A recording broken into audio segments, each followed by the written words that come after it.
Fortalecidos na adversidade, nosso tema para a primeira carta de Pedro, enquanto atravessamos esta carta aos domingos.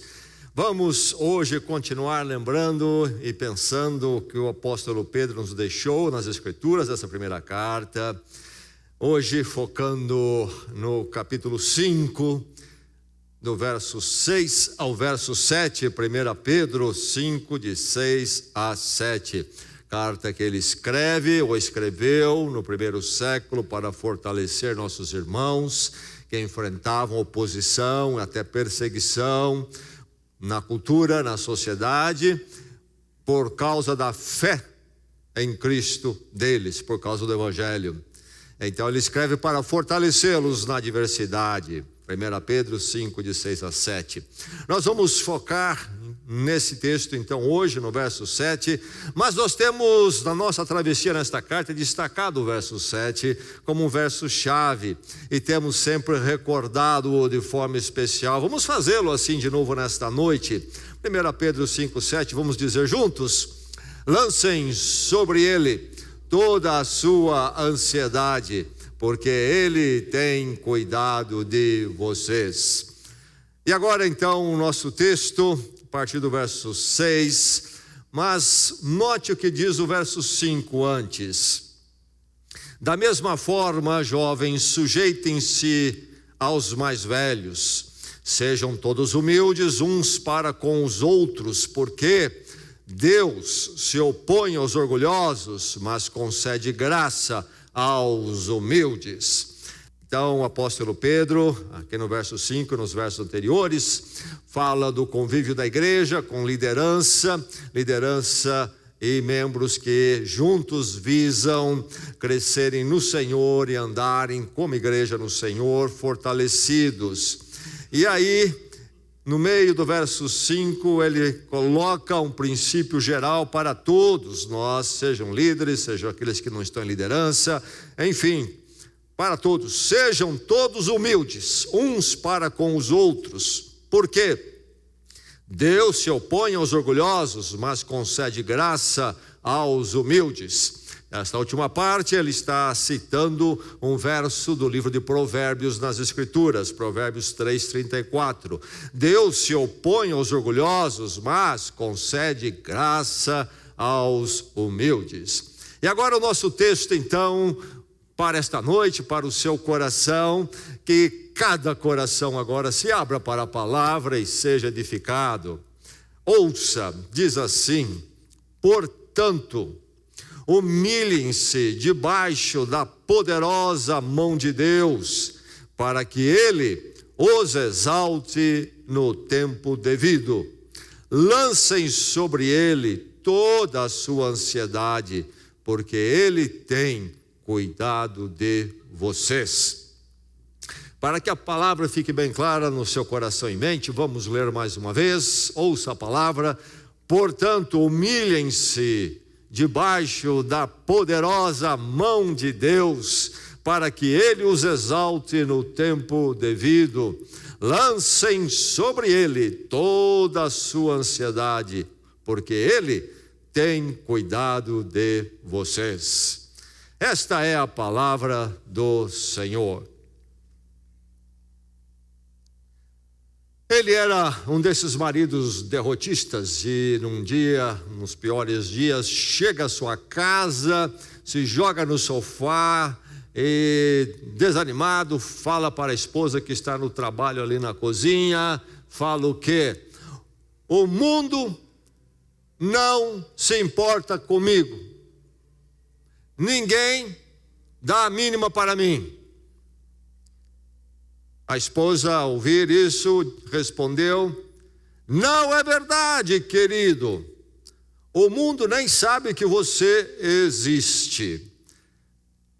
Nós temos com facilidade viajado num exaltar de nós mesmos, e quanto mais nós fazemos isso, mais nós sofremos, mais problemas nós temos. Onde está o equilíbrio? Como é que nós devemos fazer?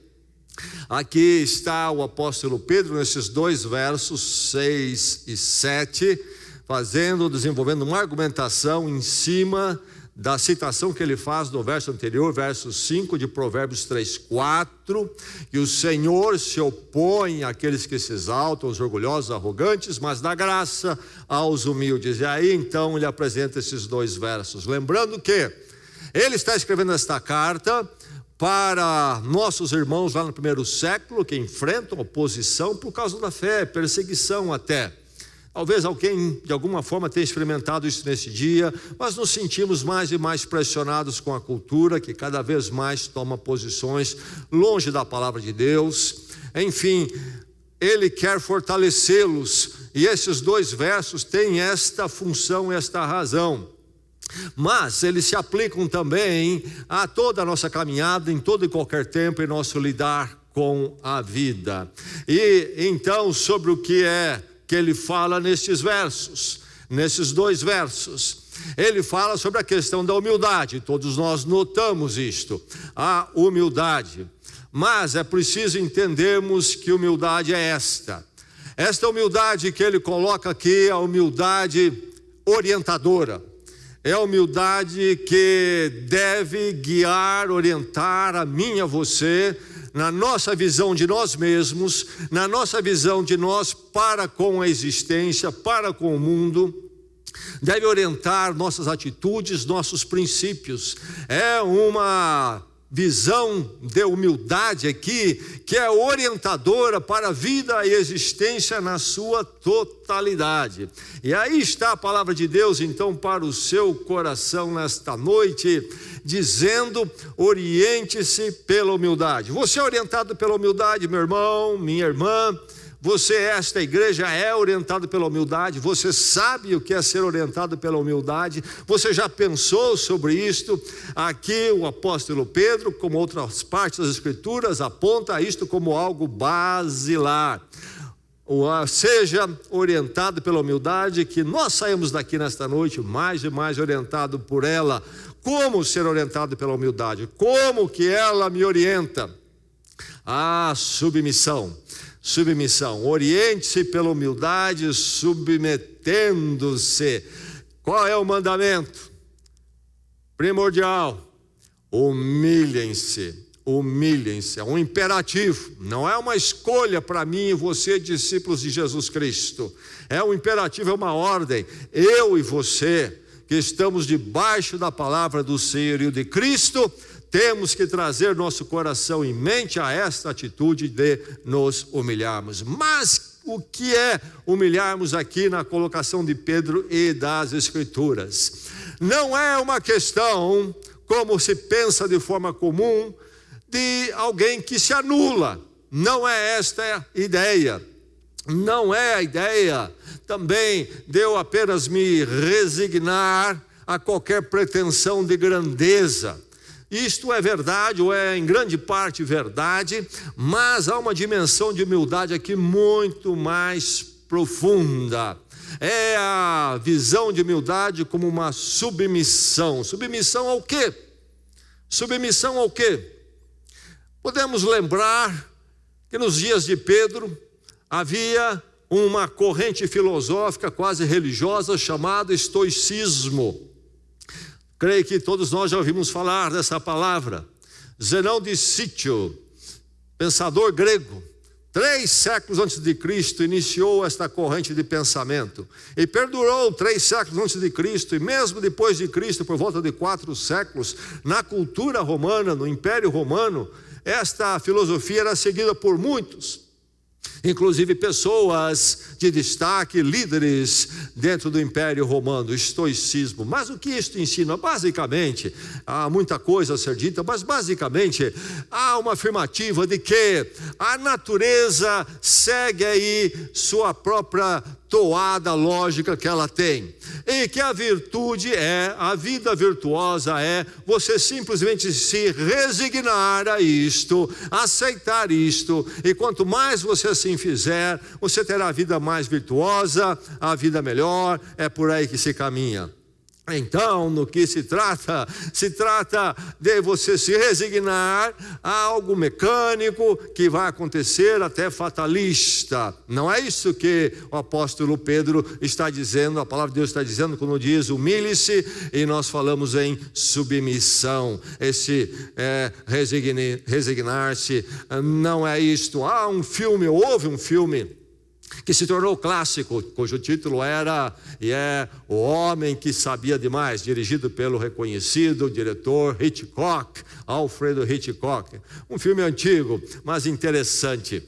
E num dado momento do filme, o garoto é sequestrado, os pais passam a procurá-lo, mas a mãe canta para o filho uma canção que diz: quando eu era menina, apenas menina, perguntei à minha mãe: o que vou fazer?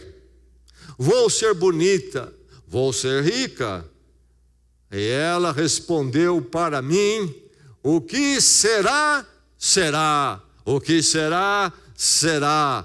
O futuro não é nosso. O que será, será. Será isto que o apóstolo Pedro está dizendo aqui sobre humildade diante da existência da vida? Não, ele diz: humilhem-se diante da poderosa mão de Deus. Humilhem-se diante da poderosa mão de Deus. Essa expressão poderosa mão de Deus não é uma criação do apóstolo Pedro, vem já do Velho Testamento, bem antes de Cristo.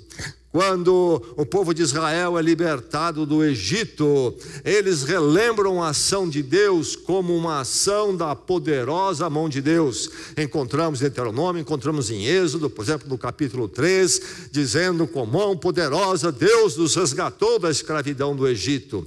Então, é uma visão deste Deus poderoso que olha pelos seus e olha de forma redentiva, que resgata para si mesmo, que nos tira da escravidão. E a visão maior, então, que se cumpre na história e nós conhecemos, eu espero que todos aqui tenham experimentado, é esta mão poderosa revelada, manifestada na cruz em Cristo Jesus. Quando Cristo morre, a ação poderosa da mão de Deus, tão poderosa que é capaz de, naquela cruz, na morte em Cristo,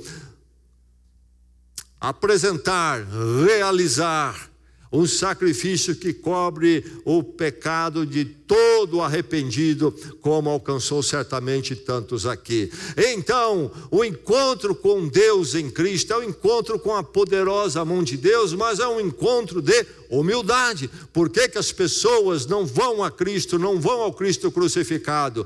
Porque é o momento da maior humildade, do maior humilhar-se do ser humano. É a hora quando eu reconheço que eu careço da mão poderosa de Deus, que por mim mesmo eu não posso. O encontro com Cristo crucificado é eu dizer: Cristo morreu minha morte, meu ego foi então crucificado ali, minha vontade de autonomia e suficiência foi crucificado, e humildemente eu clamo e eu me coloco nas mãos da ação poderosa de Deus em Cristo. Eu careço disso, sou um carente. É hora do humilhar-se e depois caminhar assim para o resto das nossas vidas, nessa transformação desse encontro da humilhação. Já chegou à sua vida essa experiência?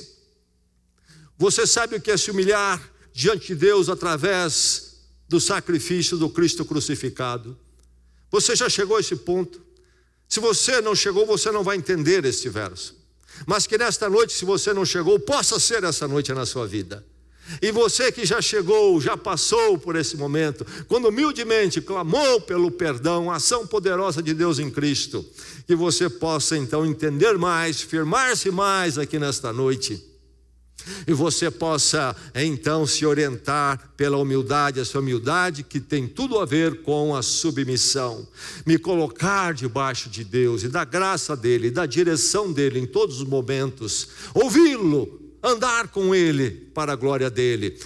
Humilhem-se simplesmente diante do nada, simplesmente se resignando. Não, humilhem-se diante da poderosa mão de Deus. Enfim, duas alternativas diante de você, pelo menos duas básicas. Olhar a vida, continuar achando que você e o poder humano haverão de controlar as coisas, ou então entender que é tudo algo mecânico e cego e se entregar a isto. Ou alternativa, tudo está debaixo de um Deus que tem uma mão poderosa, e poderosa inclusive em graça, e eu coloco a minha vida humildemente nas mãos dele. Você já fez isto? Você se orienta pela humildade? Aí está o ponto basilar: entender humildade como submissão a Deus que verdadeiramente tem a mão poderosa. Ser humano nenhum tem. A humanidade somada toda junto não tem este poder a não ser a mão de Deus. Eis a questão desta humildade, que então entendida, orienta tudo o que eu sou em mim mesmo enquanto ser. Aí então minha perspectiva e minha ação diante da existência, da vida, do presente e do futuro. Você se orienta pela humildade, que esta verdade seja verdade na sua vida. Oriente-se pela humildade, submetendo-se, mas se é submeter, então envolve o confiar. Confiar é fundamental. Ele diz: lancem toda a ansiedade sobre ele, porque ele tem cuidado de vocês. E aí está a última parte do verso. A questão toda é que chega um momento quando eu tenho que confiar. E eu, como crente em Jesus Cristo, que já me submeteu humildemente a ele, eu preciso verificar que eu confio que Deus tem cuidado de mim, que ele se importa comigo, que ele olha por mim. Deus tem cuidado de vocês. Lá nos dias de Pedro ainda, e antes, séculos antes, mas as ideias estavam no ar, havia as formulações de alguns filósofos gregos que chegavam à ideia de Deus na sua concatenação filosófica, a ideia de um Deus, o princípio, etc., mas sempre um Deus indiferente para com a humanidade, um Deus voltado para si mesmo. Havia também os politeístas, os pagãos, que tinham os seus deuses com as suas personalidades raivosas, indiferentes, e a religiosidade toda pagã, politeísta, era o quê? Toda ela voltada para aplacar esses deuses, para incomodá-los, ver se eles se voltavam para eles, em bondade. Agora, as Escrituras nos revelam na história, o Deus que não se parece com nada disso, é o Deus que tem cuidado de vocês. Deus tem cuidado de você, meu irmão, minha irmã. Você crê que Deus tem cuidado de você? Jesus Cristo trabalha esta tese muito lá no chamado Sermão do Monte. Ele vai falar, por exemplo, dos lírios do campo, vai falar das aves do céu, e vai dizer que Deus cuida de tudo isto, mas tem muito mais cuidado de nós. E ele até tem uma palavra de exortação, porque o nosso coração não pensa nessa direção. Lembre-se, meu irmão, é preciso confiar. Você que já se submeteu a Deus, a sua mão poderosa, lembre-se que esse Deus tem cuidado de você. Não deixe o seu coração esquecer disto. Lembre-se sempre que Deus tem cuidado de você. Orientar-se pela humildade é se submeter à mão poderosa de Deus. Então confiar, viver na confiança, sim, um Deus que tem um cuidado universal. Deus é criador e Deus é sustentador. Não somente as coisas existem porque Ele criou, como também as coisas permanecem enquanto Deus sustentá-las. Mas se há esse cuidado universal, a verdade é que as Escrituras diz que Deus especificamente tem cuidado de você. Deus é capaz de fazer isso e o faz. Você crê nisso, que você possa crer confiando sempre. Oriente-se pela humildade. Você se orienta por ela E então, submetendo e confiando, você precisa aprender o segredo da substituição. Oriente-se substituindo. O caminho da substituição. A ansiedade, esta palavra aparece aqui. Drama humano. A ansiedade consome o ser humano, perturba o ser humano. E as propostas diversas no ar estão aí para tentar remover a ansiedade do coração humano. Há o termo aqui, na língua das Escrituras Sagradas, no Novo Testamento, a raiz dessa palavra é ficar dividido. Isso é ansiedade, não é? Ficamos divididos. E nós ficamos entre vai ser, não vai ser. Vai dar certo ou não vai dar certo. Será que vai ou não vai? E aí, então, isto vai nos consumindo. Nós ficamos nesse sim ou não, neste certo e no incerto. E isso traz todo tipo de agonia. Nós não temos controle da vida. Nós não temos o controle do futuro. E a ansiedade toma conta do nosso coração. Nossos irmãos aqui que recebem esta carta têm muita razão para a ansiedade. Estão debaixo da perseguição por causa da fé, da opressão por causa da fé. E aí, como é que vai ficar? O que vai acontecer? Será que vai acontecer algo conosco? Será que vão se levantar contra nós? Razão para muita ansiedade. Esta é a preocupação primeira de Pedro. Mas a palavra de Deus se aplica a esta situação na vida daqueles irmãos, se acontecer na sua, mas se aplica a toda a nossa perspectiva de vida, porque a ansiedade nos marca. E Jesus Cristo, de novo no Sermão do Monte, vai dizer: não andeis ansiosos por coisa alguma. Não andeis ansiosos, porque a ansiedade é parte do ser humano. Há até uma corrente filosófica mais recente chamada existencialismo, que aponta para isso, que o problema humano é este: ele vive a ansiedade. Eles falam da angústia. Vive na angústia. Por quê? Ele está sempre entre ser e não ser. Há sempre a incerteza da vida. E que então a filosofia esta ensina do ponto de vista ateu, é que como não há nada além de si, você precisa escolher ser. Você tem que ter a coragem de ser. Eles chamam isso de se autenticar. Então você sabe que tudo é incerto, mas você vai em frente e faz assim mesmo e dá um passo. Mesmo diante de toda incerteza, você se autentica. Seria um jeito de resolver a ansiedade? Me parece que isso agravaria muito mais minha ansiedade. Se eu pensar nessa direção, eu me torno pior. Mas a palavra de Deus aponta outro caminho. A ansiedade. Como tratar a ansiedade? Nós não tratamos a ansiedade segundo o apóstolo Pedro, simplesmente tentando anulá-la. Encontre um jeito aí de anular. Não há como anular a ansiedade. Não há como negar. Faz de conta que não existe. Põe um pano quente, põe algo por cima disto. Se você fizer isto, ela vai ficar por baixo borbulhando. Isso vai lhe fazer muito mal e um dia pode ser até um desastre. Isso pode explodir um dia, como acontece na vida de muitas pessoas. Como é que lidamos com a ansiedade segundo as Escrituras? Nós lidamos com a ansiedade segundo as Escrituras do mesmo jeito que nós lidamos com todos os caminhos malignos, inclusive com o vício. Como que se lida do ponto de vista bíblico? Substituição. Substituição. O coração humano nunca será um vácuo, um lugar vazio. A forma de lidarmos com aquilo que não convém no nosso íntimo não é negar, não é sublimar, não é tentar anular, mas é substituir aquilo que não convém, aquilo que é condenável, por algo que convém e algo que é aprovado diante de Deus. Por que as pessoas sem uma conversão não conseguem se libertar dos vícios, se libertam, voltam a ele? Por quê? A casa não fica vazia.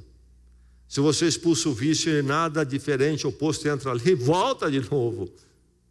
Assim é com a ansiedade. Diz ele que é preciso lançar sobre ele a nossa ansiedade. Lançar sobre Deus. E o verbo aqui é forte, é jogar com ímpeto. Jogar com ímpeto, tomar a sua ansiedade e jogar para Deus. Caminho da humildade. Da humildade que nos orienta quando nós nos submetemos, nós confiamos. E então nós tomamos tudo aquilo que nós não sabemos, aquilo sobre o qual nós não temos o controle, reconhecemos humildemente que pertence ao Senhor e que Ele tem cuidado de nós, e aí, então, no lugar de ficarmos nos consumindo com ansiedade, nós nos ocupamos em confiar ao Senhor, estar lançando sobre Ele a nossa preocupação. E aí o nosso coração, ao invés de ficar sentado numa cadeira de balanço, alguém já disse que a ansiedade é igual uma cadeira de balanço, consome a sua energia, lhe ocupa e vai a lugar nenhum.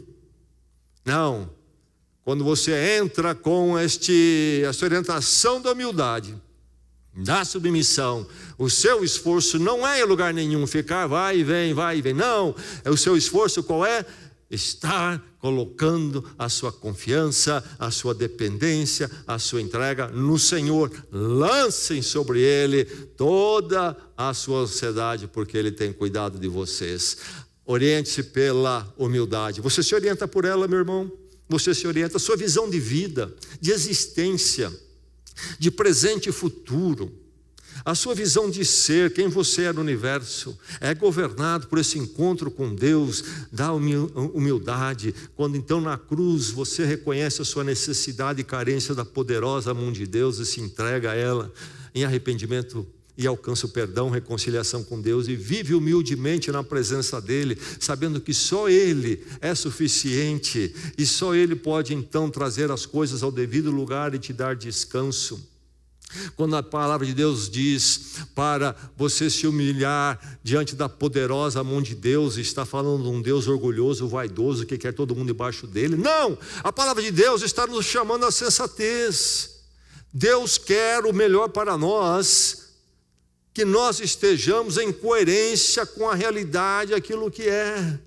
Nós somos criaturas, ainda que maravilhosos, porque fomos criados à imagem e semelhança de Deus, distinto de toda a criação, ainda assim somos criaturas finitas. Fomos criados para vivermos com Deus, em comunhão com Deus. Aí nós encontramos o centro e o equilíbrio. E quando Deus nos chama para andarmos debaixo da poderosa mão dele, Ele está nos chamando à coerência, à realidade. Ele é sim poderoso e glorioso, nós não somos. Ou nós alinhamos com isso ou teremos problema. Então é um chamado à sensatez, e isto nós encontramos através da humildade, quando retornamos através do perdão de Cristo. Enfim, a ansiedade haverá de ser vencida quando nós substituímos o nos consumir com toda a apreensão e até angústia, se vai, não vai, se dá, não dá, se vai acontecer, não vai acontecer, com colocar nas mãos de Deus aquilo que foge ao nosso controle, depois de ter feito aquilo que cabe a nós, e há muito que cabe a nós, e Deus espera que façamos, mas é limitado. Depois de fazermos aquilo que devemos fazer diante do Senhor, segundo nossas forças, e vemos que ainda fica faltando, porque nós nunca temos a palavra final, nós aí então entregamos tudo nas mãos de Deus, e ao invés de nos consumirmos da ansiedade, oriente-se pela humildade. Você está se orientando, meu irmão, minha irmã, e então oriente-se aguardando, aguardar, uma palavra difícil para nós. Ansiosos de um lado, não gostamos de aguardar. Quero uma solução já, quero a solução imediata, tem que ser como eu quero. E aí temos até aquelas pregações, ensinos sobre técnicas de você torcer o braço de Deus para as coisas acontecerem na hora que você quer, da forma que você quer. Andar com Deus envolve essa dependência, descansar nessa dependência, que implica então aguardar. Aguardar. Humilhem-se diante da poderosa mão de Deus, e Ele ao seu tempo os exaltará. No tempo devido Ele os exaltará. Tempo devido, tradução da palavra kairos. Isto é, se refere ao tempo oportuno, ao tempo adequado, que é o tempo de Deus. Não se refere ao cronograma, ao minuto, à hora. Nós somos presos a isso realmente nos consome. Mas deixe-me dizer que a verdadeira história Deus faz não pressionado por minutos e horas. Deus não fica encurralado, preso a minutos e horas. Ele pode fazer no tempo devido o que Ele quer, mudar a direção de coisas tremendas de uma hora para outra. Eu aprendi isso mais e mais durante os meus anos de vida, inclusive observando o cenário mundial. Eu poderia citar algumas coisas, mas vou citar uma bem marcante. Boa parte da minha vida, o mundo viveu na chamada Guerra Fria. Havia o bloco comunista, o império lá soviético, e havia o Ocidente democrático, e os dois estavam numa tensão tremenda, os dois armados até os dentes, inclusive com armas nucleares poderosas, e a questão é se em qualquer momento isso tudo ia explodir. E a ideia é que eu tinha, e as pessoas tinham, que isso talvez só se resolveria um dia através de um grande conflito. Mas, de repente, algumas coisas se sucedem e quase que da noite para o dia, aquele império soviético cai sem nenhum tiro. Coisas que 5 anos antes, talvez 2 anos antes, nenhum dos maiores especialistas poderia prever. E a história muda assim. Tempo adequado. Nós pensamos que tudo se resolve se tiver tempo, e o tempo vai acabar. O tempo não vai acabar para Deus. Deus tem o seu tempo devido, diz aqui as Escrituras. E eu e você precisamos viver na dependência que envolve este aguardar. No tempo devido, Ele os exaltará. Nós sabemos que Deus é soberano, absolutamente soberano. Que Ele não fica, as oportunidades não fogem do controle dEle, a direção não foge do controle dEle, e não somente Ele é soberano, como é um Deus com propósitos. Não é a visão de natureza estoicista, de uma natureza mecânica que temos que nos adequar a ela. Não, um Deus soberano e que trabalha com propósitos nas nossas vidas com mão poderosa. Quando fala aqui em tempo devido, um foco principal do apóstolo Pedro é inclusive aquilo que é chamado de tempo escatológico. Isto é o tempo das últimas coisas, isto é, o tempo depois da realização da obra de Cristo em encarnação, morte, ressurreição e ascensão. Últimas coisas agora, que culmina com o final glorioso, a volta do Senhor, quando então as coisas ficarão realmente em ordem. Até lá, caminhamos no mundo conturbado. A resolução final é somente neste tempo adequado final, quando então o Senhor volta. A história tem um fim ao propósito ou não? A história da humanidade não tem nenhum fim esperando um propósito? Qual é o sentido então da humanidade? Qual é o sentido das nossas vidas então? Nenhum. Tudo vai ficar como está, tudo vai continuar, e tudo que acontece de mais terrível nunca terá um acerto. Um absurdo tudo isto? Não, diz as Escrituras. Deus tem o seu propósito, tempo devido, e a história tem o seu fim, e já estamos nas últimas coisas, porque a primeira fase já foi concretizada. Tudo que tinha que ser feito pela mão poderosa de Deus para a nossa salvação e resgate e para a construção do seu reino eterno já foi feito. Enfim, nós caminhamos sempre aguardando o tempo devido de Deus, principalmente este. Houve um líder da igreja chamado pai da igreja, cujo nome era Eusébio de Cesareia, governava ali as igrejas, dirigia as igrejas da região da Cesareia. Escreveu algumas obras. Ele morreu em 339 depois de Cristo. E uma das obras que ele escreveu foi a história da igreja, lá após o livro de Atos até os dias dele. Esse livro você pode adquirir, existe até hoje, Eusébio de Cesareia, História Eclesiástica. Mas ele fala da vida dos mártires, aqueles que acabaram dando a vida por causa da fé. E ele escreve o seguinte: eles, os mártires, humilharam-se debaixo da poderosa mão, através da qual agora estão grandemente exaltados. Não creia em nenhuma pregação, nenhum ensino que diz que tudo será resolvido e tudo dará certo neste mundo para você porque você é crente. Não creia nisto. Não é bíblico. As coisas vão ser de forma plena, realmente colocadas no lugar, somente quando Jesus Cristo voltar e este mundo maligno for interrompido e estivermos na glória e na presença de Deus. Esses mártires sabiam muito bem disso. Mas é verdade que enquanto caminhamos neste mundo, há os momentos quando nós experimentamos o tempo adequado de Deus em muitas coisas, não é verdade?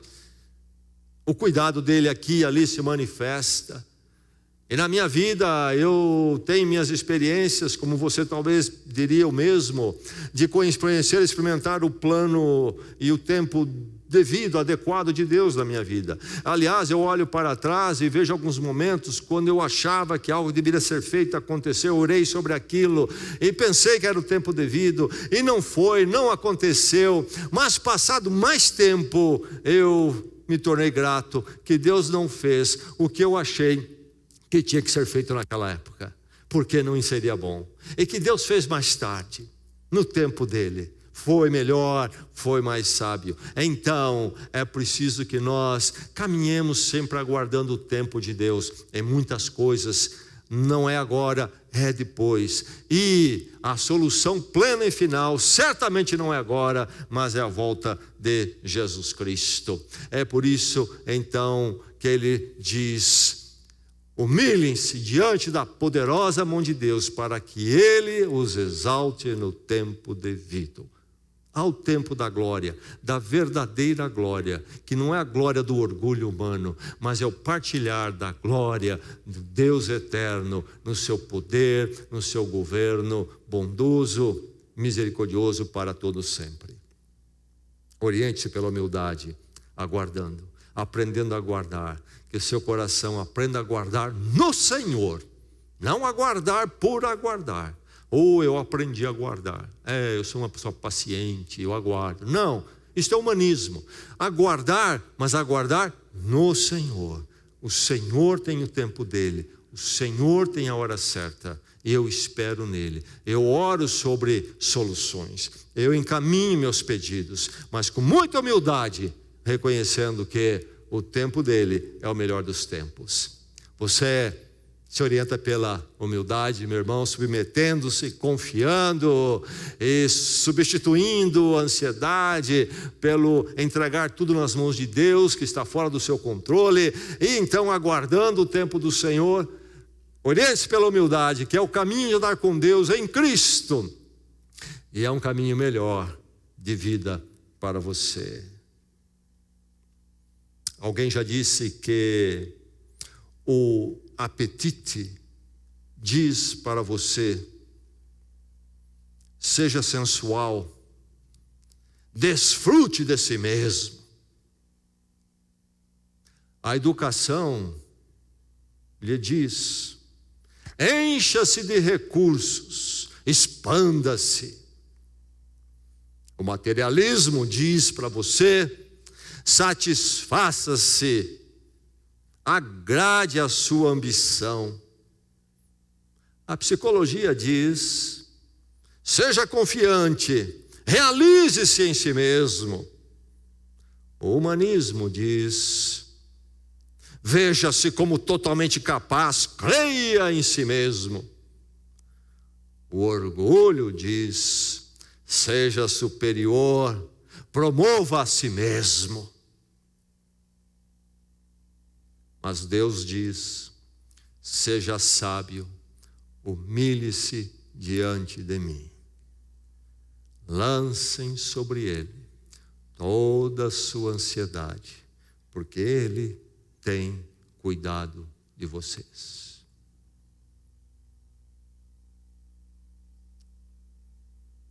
Em 1901, um pastor escreveu um hino, pastor metodista.